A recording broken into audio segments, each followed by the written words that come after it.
Hello. Hello, welcome to Everyday Ordinary Extraordinary Men. I'm Martina and I'm here with Christina, and we're deep divers and avid students of life and powerful facilitators for healing. In real life, I'm a life coach specializing in parent and women empowerment, and I'm also a sound healer. And I'm Christina, and I'm an intuitive healer who blends massage therapy with energy work to provide customized, holistic services for my clients. We both love to incorporate crystals, essential oils, angelic Reiki, and intuitive guidance into our work with our clients. So let me tell you a little bit about the context for this podcast.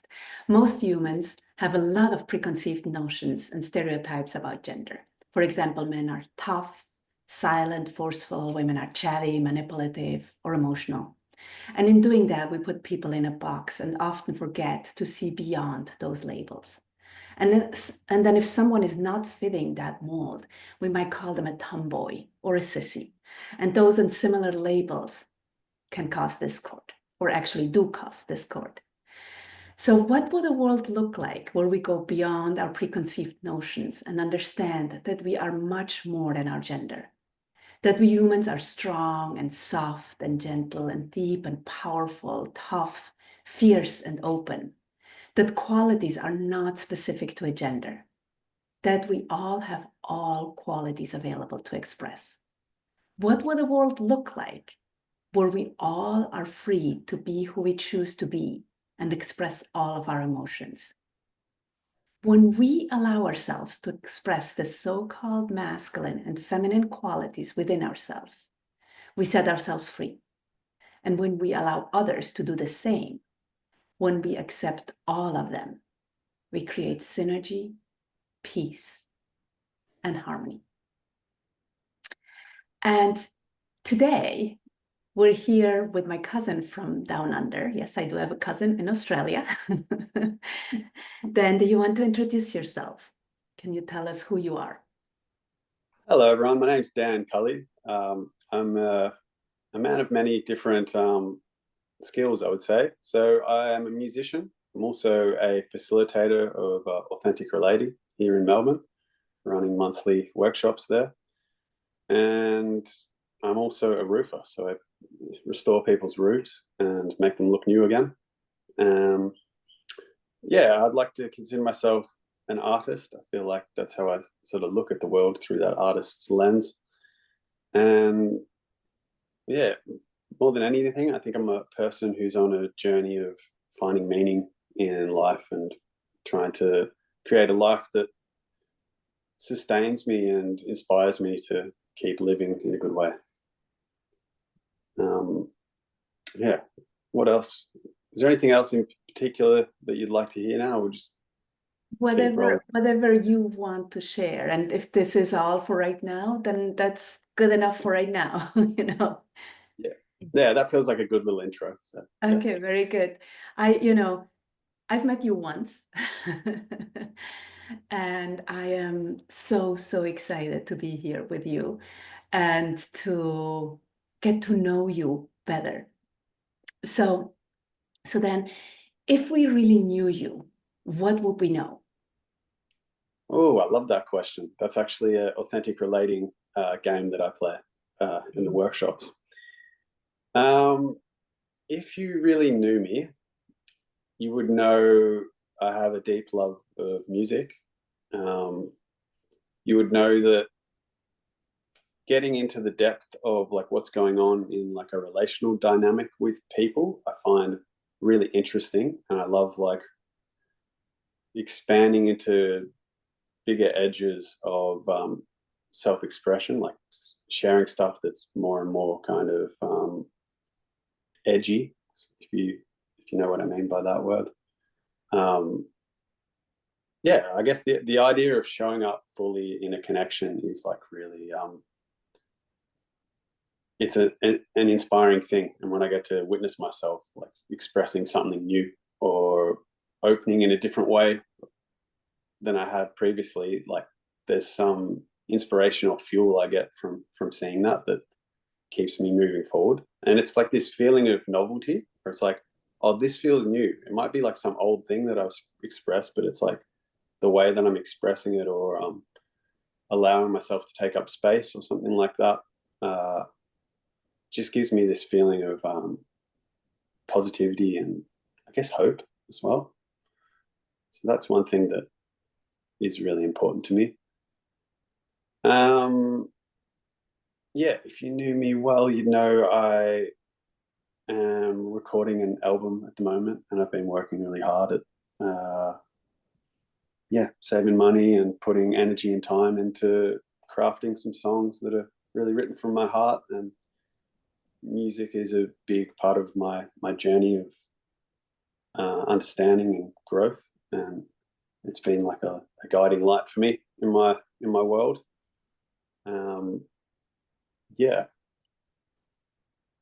What else is there?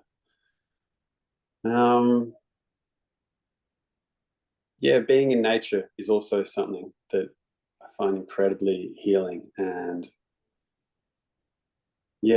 just recently I spent a few days out in the forest and just surrounded by these trees, and it's just quite amazing how easy it is to like feel good when you're out there. Like you just got all these frequencies of birds and trees, and even just talking about it now, I feel like a sense of like calm. It's so funny because you like, I knew you were going to talk about nature, and I'm like, nature in Australia? It's all those dangerous, poisonous animals. I'm like, no, not nature. But I guess you grew up with it. Yeah, you're not wrong about that. Last week, actually, I went for a walk down the river near my house, and was about a meter away from a brown snake that was sleeping on the path, like in the sun. And that's like the third deadliest snake in the world. So that's just like a normal morning. And then I was driving to the recording studio, and on the side of the highway, there was a huge kangaroo running at full speed on the footpath. And everyone's just driving past like it's a normal day. And I actually remember coming to Switzerland when I was little, and talking to some of my other cousins, our cousins, and they'd ask us questions like, do you have kangaroos jumping around in your backyard? And back then I used to live like further into the suburbs, so we all thought that was kind of hilarious that they would assume that, but it's literally true. Where I live now, there's kangaroos like everywhere. Yeah. So the stereotypes are true in this case. Yeah, all those poisonous, whether it's snakes or spiders, and then you have the sharks and the crocodiles and the poisonous toads on the beaches, and it's really, yeah. And don't have an encounter with a kangaroo, because the kangaroo will kick you. The kangaroos you don't worry about them so much here, but I actually just went on a huge road trip all the way up the East Coast, and I was in far north Queensland, where there's crocodiles in like every river. And they've got this Urukanji jellyfish, which like if you get stung by it, from accounts I've heard of people, you're like waking up with like night sweats for like months from the pain of this one sting. It's crazy. But the crocodiles were amazing, and it was beautiful to see them because they're so ancient. I was kind of obsessed with them. I was just going to try and find them in every river I could just to look at them from a safe distance. But they're just ancient things, like, and for me, it's a beautiful place to visit, but I wouldn't want to live there. It's a little bit stressful, to be honest. Yeah. If you had to worry about that on a regular basis, yeah. Yeah, people get their dogs eaten by crocodiles and things like that. Yeah, or themselves. But yeah, that's not what this podcast is about. But yeah. Or when they show up, when they show up in your backyard, right? I'm like, yeah, we've heard plenty of stories while we were traveling down under. So, but this probably leads us to our funny, silly, or embarrassing story question. So, do you have a funny, silly, or embarrassing story to share with us? And it might have to do with a poisonous or deadly animal. Oh, yeah. I found this question. Have to, though. Yeah, I find this question hard. I find it's almost like sometimes as a musician, people go, "Oh, play us a song," and when you get asked, you're like, "I can't think of one song I know," even though I know like hundreds probably. But funny or embarrassing story, like some of my embarrassing stories, I feel like aren't really for this podcast. Maybe. Um, I'll tell you a simple, funny story. I have a friend of mine actually who incredibly smart fella. He's a doctor of philosophy, and he's been helping me out with the roofing recently. And we have this like ongoing joke where I like fire him every week from work and then rehire him because he's quite like incredibly smart with that sort of stuff. But when it comes to like basic sort of roofing work, it's like the opposite. But yeah, it's just a very hilarious kind of difference, and it just reminds me of how many different types of intelligences there are, and you can't really put them too much on like a hierarchy because they're all really important in different areas. Yeah, I don't know if that's that. Yeah, I don't know if that's that funny. No, it's a good point though. It is funny because when you interact with those people, the relationships can be pretty funny at times, like firing the guy every day, right? But I grew up in a household with really brainiacs, and I am not as brainy as the rest of my family. And my older sister was ridiculously smart, but zero common sense. Like couldn't put things together. Like that was my like I could put anything together. I don't even need directions. Just give it to me. I could figure it out. I love puzzles and stuff like that. But books and stuff like that, like she didn't have to study. Like it just came easy to her. She's a great writer too now. It's her jam in life. Writing is not my jam. So it's just interesting how you can be intelligent and excel in different areas and be equally as intelligent. Yeah. Yeah, absolutely. And it's like, it might seem so obvious to your mind how to put this thing together. And yet to her, it's like complex. And then vice versa. She's like just chewing through books and you're like, I don't know if you can struggle with concentration with doing those sort of things, but I was a little bit like that. Yeah. I was a really slow reader too, where the rest of my family were fast readers. And so that was frustrating. They used to like to have reading races in my house when I was a kid. Yeah. Okay, we're gonna go read for an hour and see who reads the most. And I'm like, this is not fun. I'm losing every time we play this game. Like, not fun. Not fun in the kids' world. Yeah. Shout out to all the slow readers out there. Like, Yeah. Slow and steady wins the race. Don't have reading races if you're a parent. It's not fair to slow readers. Yeah. Please. And it's funny because it's we're all differently abled, right?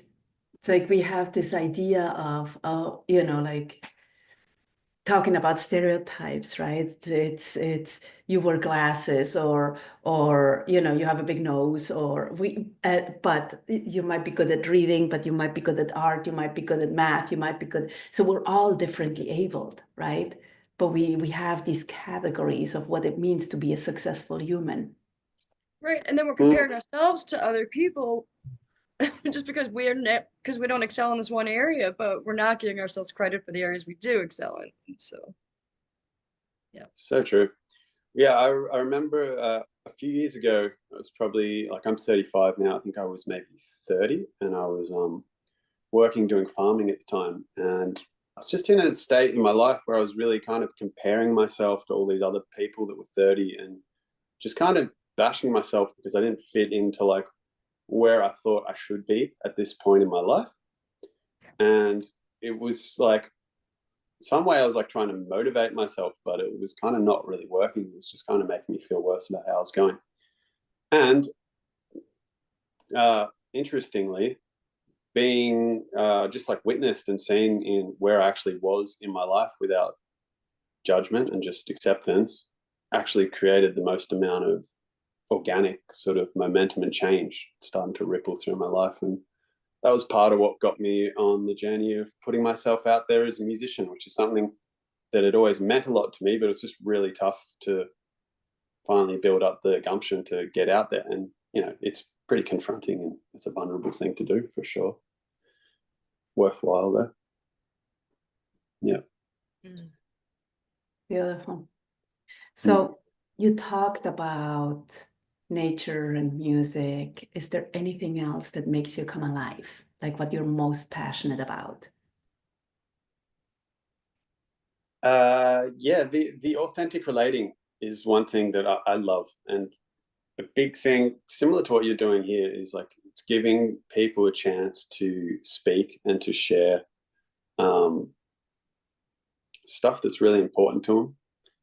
And there's something for me about being in that space where it feels like I'm in the right place in the right time to hear that person and to give them a chance to share something or get some air into like a topic that's like it feels like when they share it that they haven't had that chance to even say that sort of thing out loud before, and that feels really special, and it feels connected to like my purpose of like why I'm here, because I find it interesting when I'm in that state of like presence and listening to someone and they're sharing deeply like that.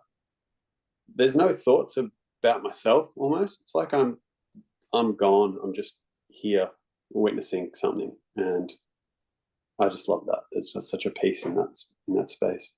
I think it's because it's about like the collective, and it's about connecting with something bigger than just myself, and that's an amazing relief to not just be trapped like in here thinking about me. Yeah, and just enjoying your time with them, right? Instead of trying to like make meaning of it and figure it all out, like to just be with them and enjoy it. What a freedom, right? Like, yeah. Yeah. Giving people the chance to like stumble over the words, to not make perfect sense, just to like, yeah, express and just have space to do that. Yeah. Yeah. And you see magic happen in those moments. Like you see stuff getting spoken into existence that didn't happen before, like that they never said aloud before. Like it's fun. Yeah, I love that stuff. Absolutely. Regularly. You see magic happen. Yeah. Yeah. Good stuff. So on the same note, what you love nature, you love music. What else fills you up? What recharges your batteries and I got lots of answers for that. One thing I love is I want to say it fills me up, but I would say it recharges me is like meditation and also something called neurofeedback. I'm not sure if either of you would have heard of it. And it just really calms my mind and gives me a chance to reset. And yeah, another thing is something called integral energetics, which is similar to something you may have heard of in the States called network spinal analysis, NSA. Yep. It's like a chiropractic thing where you kind of move tension and stuff through your body. So I've been receiving care in that for like years, and this year I'm actually going to study some of it as well, just because it's been a massive interest to me. And also there's just something about that flow state that overlaps with music, authentic relating, and that integral energetics, because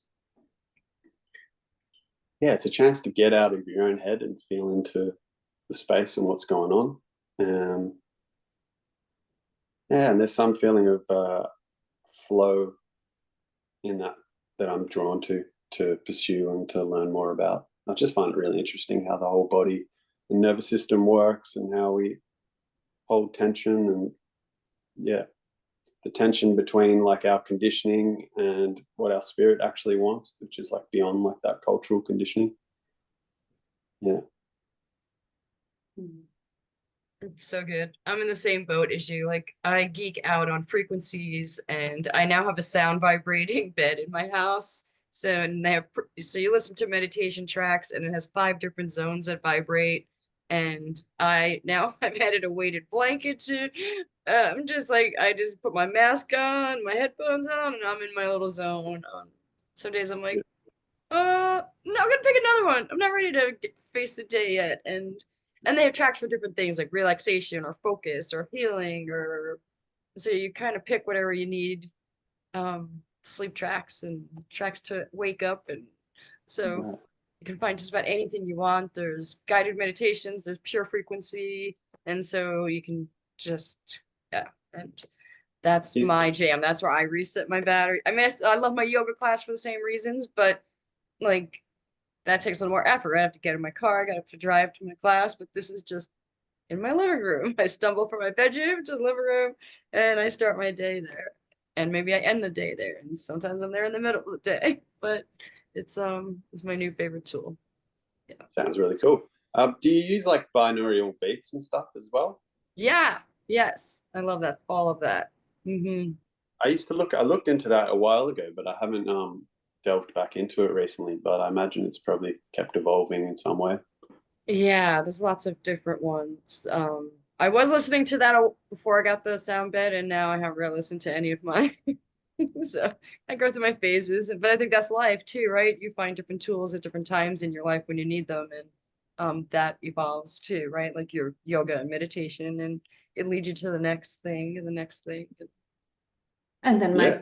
you come back to it like Yeah, half a year later or a exactly. year later or 3 years later. It's like, oh yeah, I remember that one.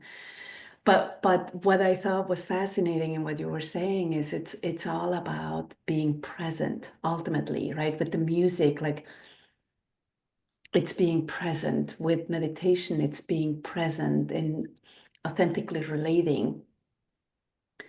It's being present, right? Mm. Because you're like, you cannot, the moment you decide you're going to be authentic, you're not authentic anymore. Authenticity only lives in the present moment, Yeah. which is really, really Can cool. you say more about that? Decide, yeah. So you decide, the moment you decide that you're going to be authentic, you have an agenda. So it's not authentic anymore. Is it like putting a certain pressure on yourself so it feels like It could be. contrived or something? Yeah. Yeah, it could be. Mm. And is that kind of talking to like that, like trying to tune into like your first response and try and not to filter it too much or something like that?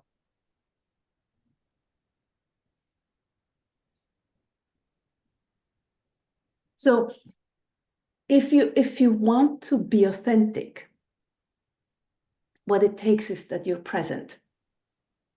When you say, I'm going to be authentic, you might not be present. Mm. So it's like, because there's a discrepancy. Right. Does that make sense? Yeah, it makes some sense. I've been talking with my friend who's the philosopher, the Dr. AJC, as he calls himself, and we've tried to like come up with a definition of what authentic relating or what authenticity is, and it's incredibly difficult to like boil it down to something, because on one hand you could say, and I'm not saying that this is what the truth is, but you could say that however you're showing up is authentic to all the life experiences you've had. And that could mean you're showing up with different protections and having to hide different parts of yourself. And that's still authentic. Or, yeah, you could conversely say that those closures are inauthentic, which I don't know is necessarily helpful to frame it in that way, but it's just a really interesting for the philosophical side of trying to explore what that means, because it's really hard to like boil it down to what authenticity actually is. Yeah. It is. I wholeheartedly agree with everything you're saying. I just think I think I'm gonna lose my train of thought in my head anyway. Yeah. It gets a bit heady when you start trying to like break it Yeah. down. And I think that's the whole point with authenticity. The moment you try to grasp it, it's gone. Yeah. Mm. That's what it feels like. The moment you try to grasp it, it's not authentic anymore. Like you take away, like the moment you try to pin it down, it's really elusive. So it's a great conversation, and we could just spend the next 5 days on deep diving on this one. But let's just switch gears a little bit. So this next one has several questions. Like it's like, what was your biggest lesson?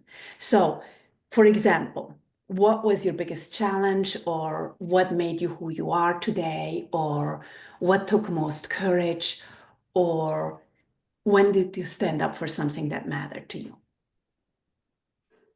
Oh, my biggest lesson.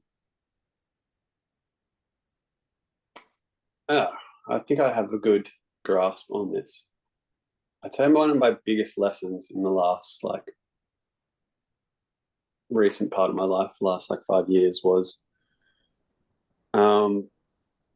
to start giving my gifts to the world before like getting what I want, so to speak.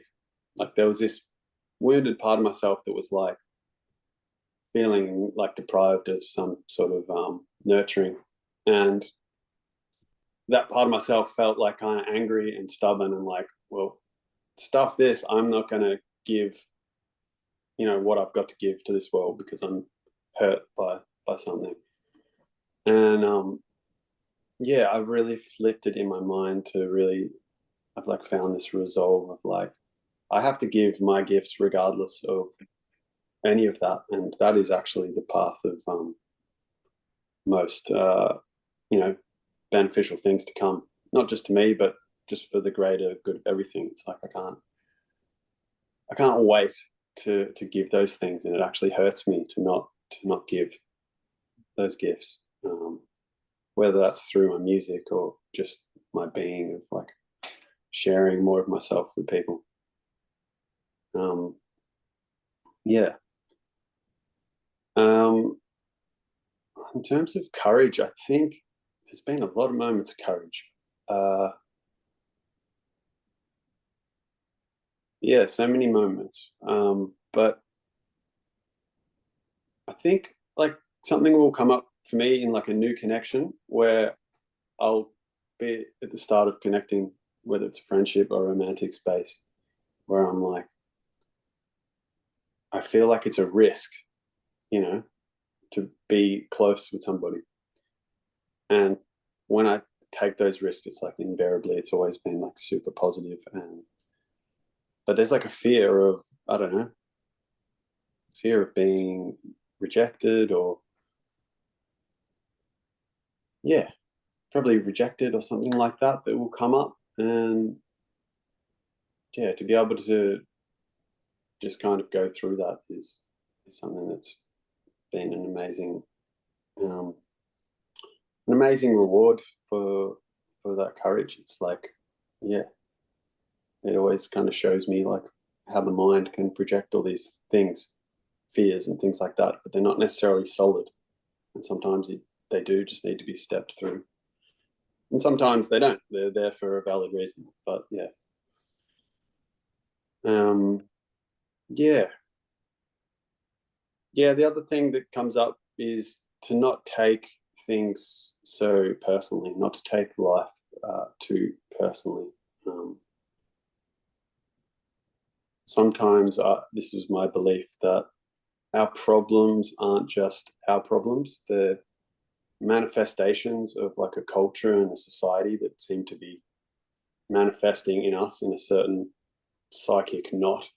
And we think this is just about me, but it's like us as generations of family and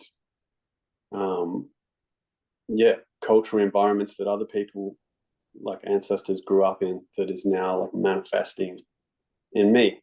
So yeah, I think to have like a wider view on those things has been really healthy, and it's just honestly true. It's like, yeah, I think we probably come into this world as a clean slate, as a precious little baby, and yeah, we get handed this lot, whatever it is for each of us, and it's not all about us at the same time.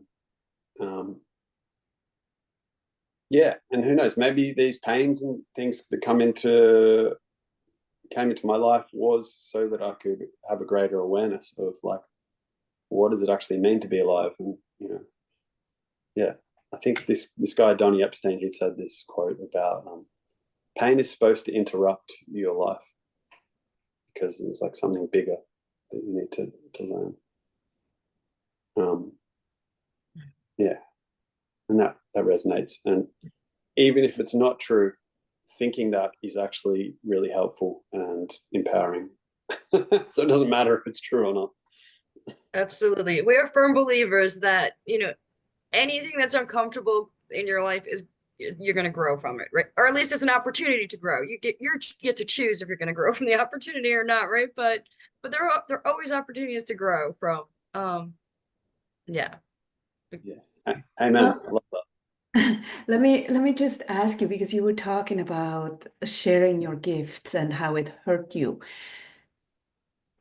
Does it fill you up when you share your gifts? Like, does it give you what you felt you were missing? Does it add to you? It does. It does sometimes, but it's also the catch-22 that it's like if you're giving it so that you get filled up from it, it's not the same as like, hey, I'm just giving this to you because this is what I want to do, you know. And well, actually, yeah, when I'm in that state, like performing or something where I just have zero self-consciousness, I don't get to this state every single time I play, but and I'm just sharing it as a gift to people. There's something incredibly like freeing about that. Like the level of freedom that I feel in that moment is I just feel like I'm soaring in the clouds, and I'm like, I feel so unattached to how anyone receives it. I'm just like, here it is. And so that's yeah, I guess that does fill my cup up for sure. Yeah, it does actually. It's interesting. It's not always like that, though. I'll say. Yeah, well, it's interesting how you distinguish between when I do it to get something or when I just do it, right? It's like, am I present or am I wanting something, you know, like, is there an attachment to it? Which is a great distinction. And it's, you know, like that you're clear about it. It's beautiful.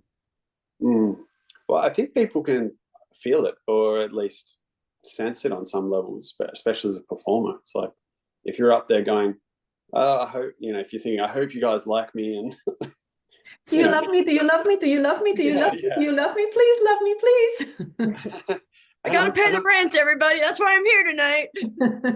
Yeah, exactly. That's got a different energy to it when you say it like that.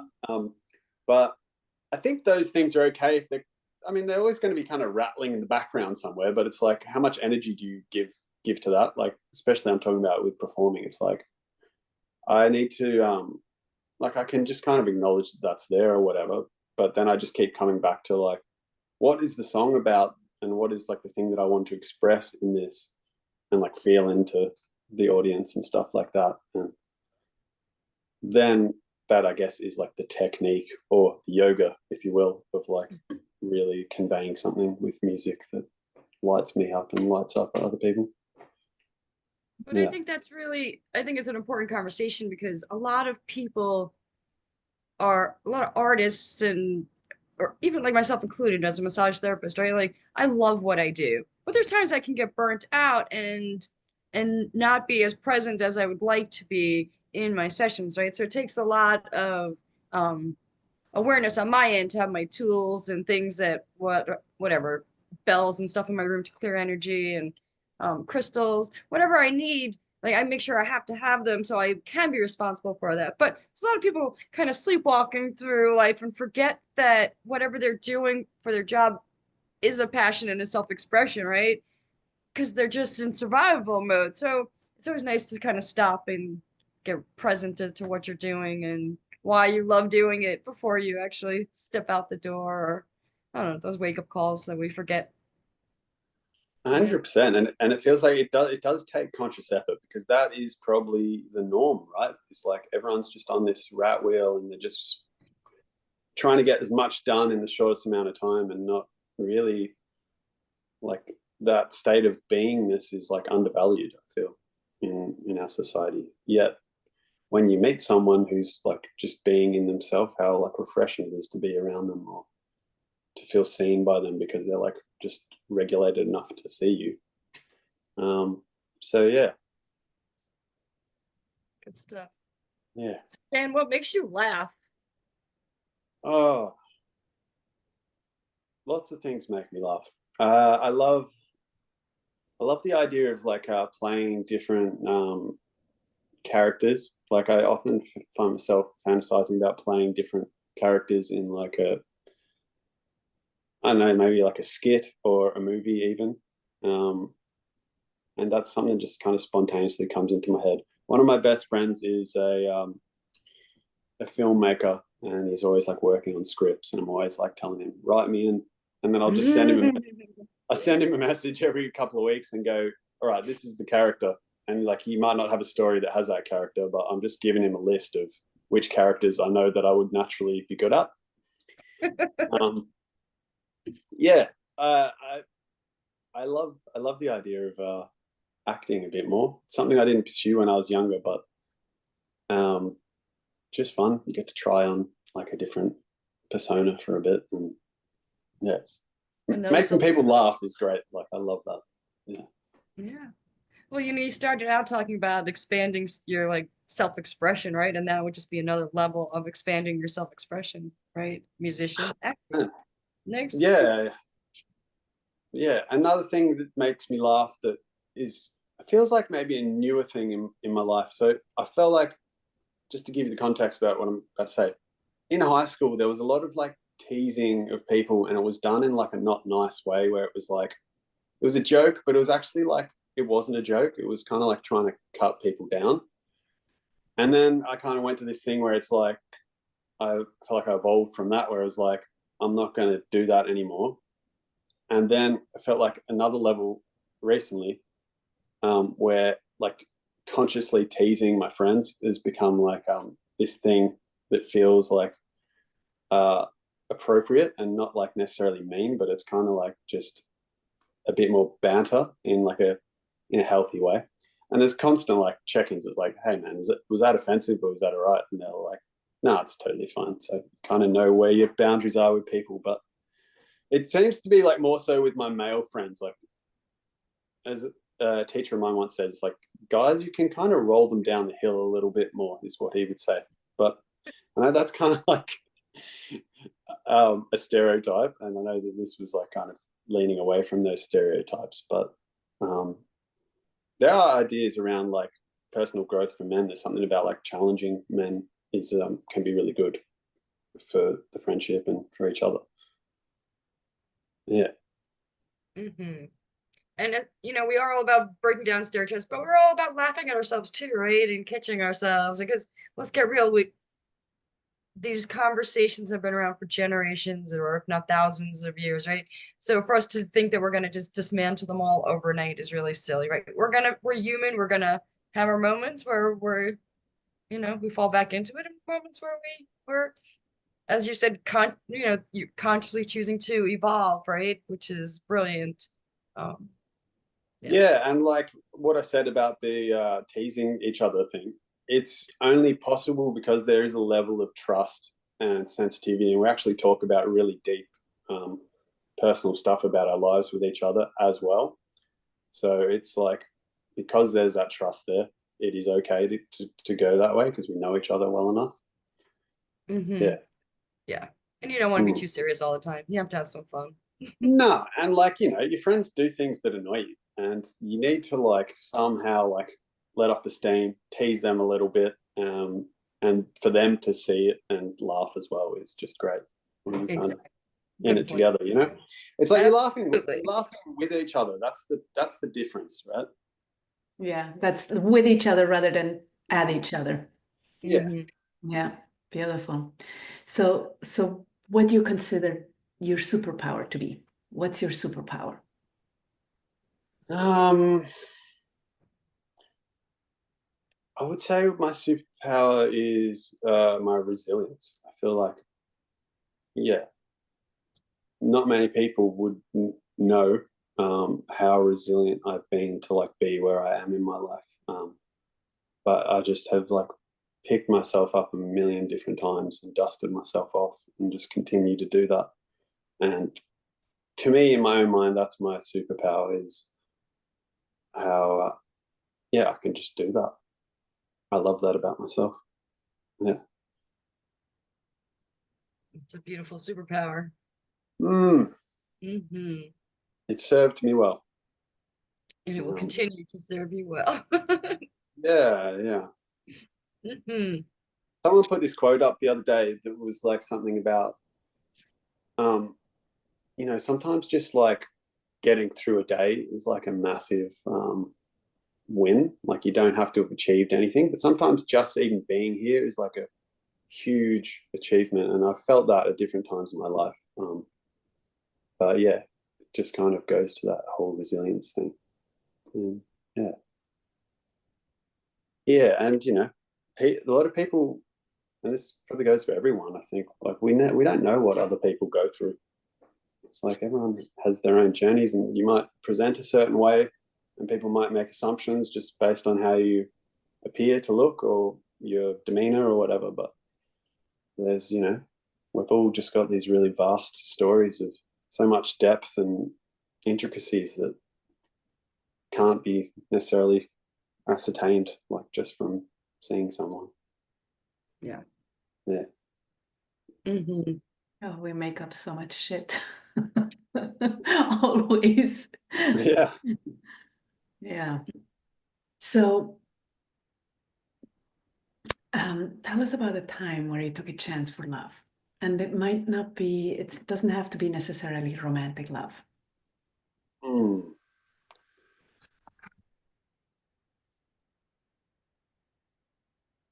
Yeah, I think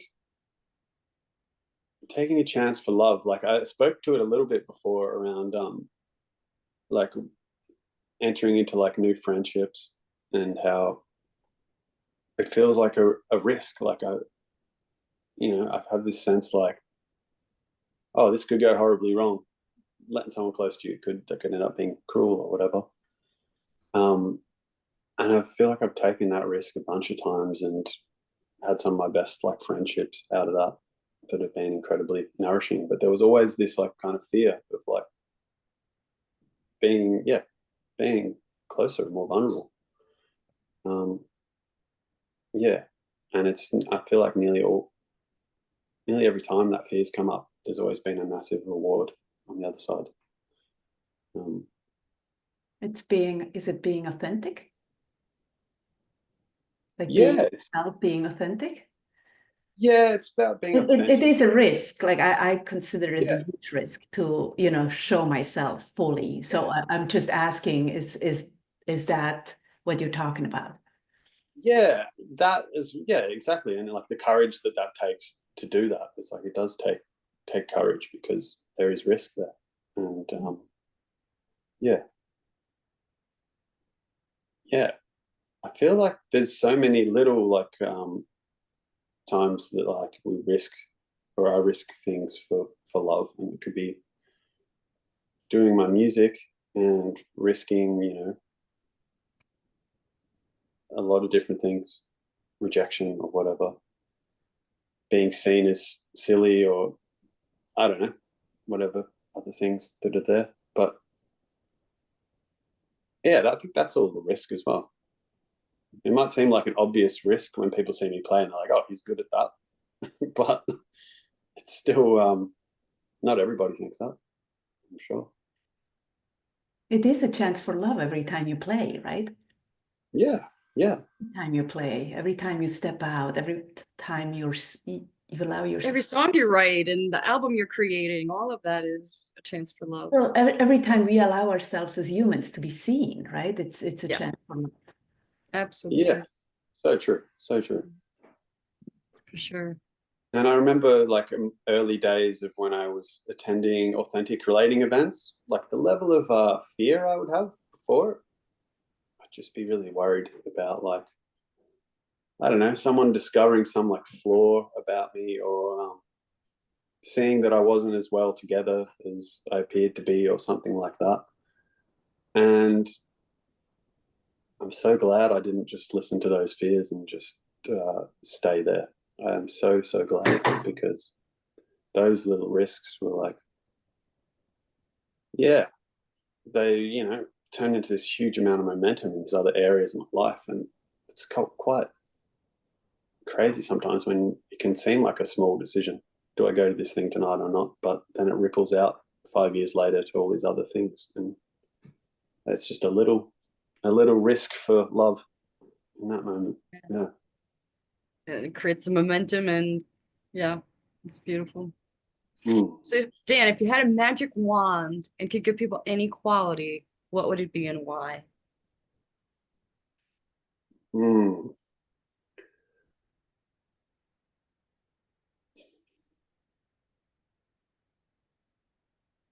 Imagine, what would I give them?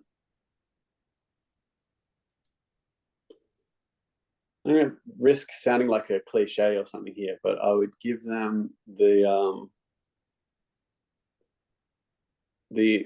awareness of what their deepest purpose is.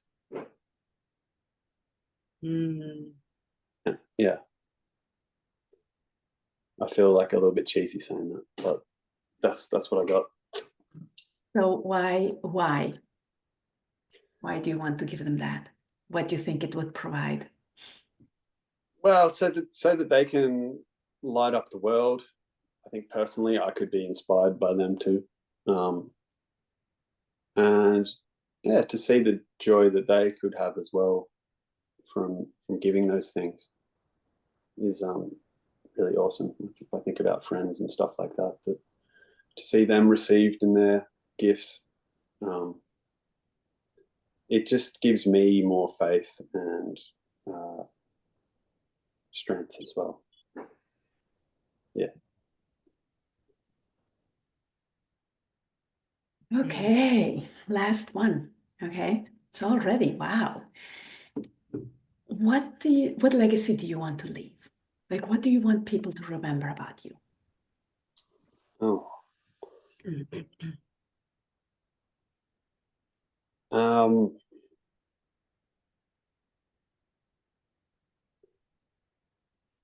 I want them to remember to care for each other. I guess I'm like picturing in my head, it's like when I'm like a grandfather or something, and got like kids and grandkids or something, which I don't know will happen, but it might. Yeah, just to remind them to care for each other and how important that is. I feel like saying I hope people remember some of my songs, but I don't know if that's self-indulgent to say that. That's my yeah. How about the beauty that you created with your music? Yeah, that sounds great. I hope that is remembered, even if it's not necessarily about me, but that energy is like amplified and passed on to other artists or people to just, yeah, be artists in their own life. Mm. I love it. Yeah. Mm-mm-mm. Beautiful. So, Dan, do you want to tell us about your music? And I don't know, do you want to talk about the workshops that you're involved in? Do you actually facilitate? Is that something you want to speak about? Sure, I can touch on a little bit. So, yeah, I run Authentic Relating, which is a practice that I think it came from America originally. And it's really about a bunch of different exercises and games, whether it's like group or partnered or triads sometimes. And they're designed to like create intimacy, lean into edges of like self-expression, and also to create awareness as well. And some people have called it like it's the yoga of communication. And it really helps you to hone those skills and develop like embodied skills of how to respond to what you're feeling in the moment. It's very much like about being in the moment and noticing what's present in you, what's present in the dynamic, and being able to skillfully be with or articulate what's going on. It's not what it's not about is like just memorizing like a bunch of lines or something like that of like phrases. Although there's some helpful ones in there for sure, but that's kind of very secondary to the other skills that are very much more about embodied learning. So yeah, I run them once a month at the moment. I'm going to be running some retreats this year. I'm actually co-facilitating at a authentic relating, sound healing, and yoga retreat in February out in country Victoria. So that will be really exciting. And yeah, if anyone's interested in authentic relating, just type it into YouTube. There's heaps of videos of examples of what the exercises look like. People use these for developing skills to navigate relationships, whether they're platonic or romantic. It's all valuable stuff. Yeah, and with my music, I've actually got a song coming out on Friday, and it's called Be Right Here. It's called Be Right Here, and it's a song I wrote about being in the moment, and it's a song about writing songs, and it's a revolutionary idea. And I don't know if I'm the first to do it. Maybe I am, but yeah. So it's just like I was sitting down. I was in Bali in a place called Ubud, which is a lovely place with lots of yoga and amazing food there. And I was just giving myself a holiday where I'd actually come out of studying music for about a year at university and was feeling a little bit disheartened by my lack of academic skill with music. And so I gave myself a little artist's retreat while I was there, and I wrote a couple of songs, and this was one of them. And it was really about like letting go of having to write anything complex and just surrendering to like the simplicity of just singing some melodies over some chords. And it wasn't necessarily like the deepest song or anything, but it was just about like fun. It was about the fun of music and rhyming words. And yeah, so that song Be Right Here is out on Friday on Spotify, and you can find me at Dan_Cully_ on Instagram. And I have lots of updates, put up reels and stuff periodically. And yeah, music is my medicine, and it's helped me a lot in my life. And I love sharing it. And I love getting feedback from people that the songs are like resonating with them. And it just, yeah, gives me a little bit of extra fuel to keep going. And yeah, I guess a singer-songwriter. It's like folk roots sort of music. We can't wait to hear it when it comes out. We're really excited. And we'll have all the links with the podcast. So if anyone wants to check out Dan's music or his workshops, we'll have all the links attached with the podcast. Dan, thank you so much for joining us today. It was a lot of fun. And who knew Martina had a cousin down under? I had no idea. Thank you so much for being here. Thank you everyone out there for listening. If you love this, please leave us a review. Please share with your friends. And please remember that you are extraordinary and you rock. Have a wonderful day. Martina. Bye for now. Dan, you want to say goodbye? Yeah, thank you to both of you for having me. It's been so nice to talk with you and get to know my cousin a bit better. I have been seeing your posts on Facebook and stuff, so I know we have some overlap in our thinking. But yeah, great to have this conversation and to be have the space to just talk about myself. Thank you. Love it. Thank you. Cheers.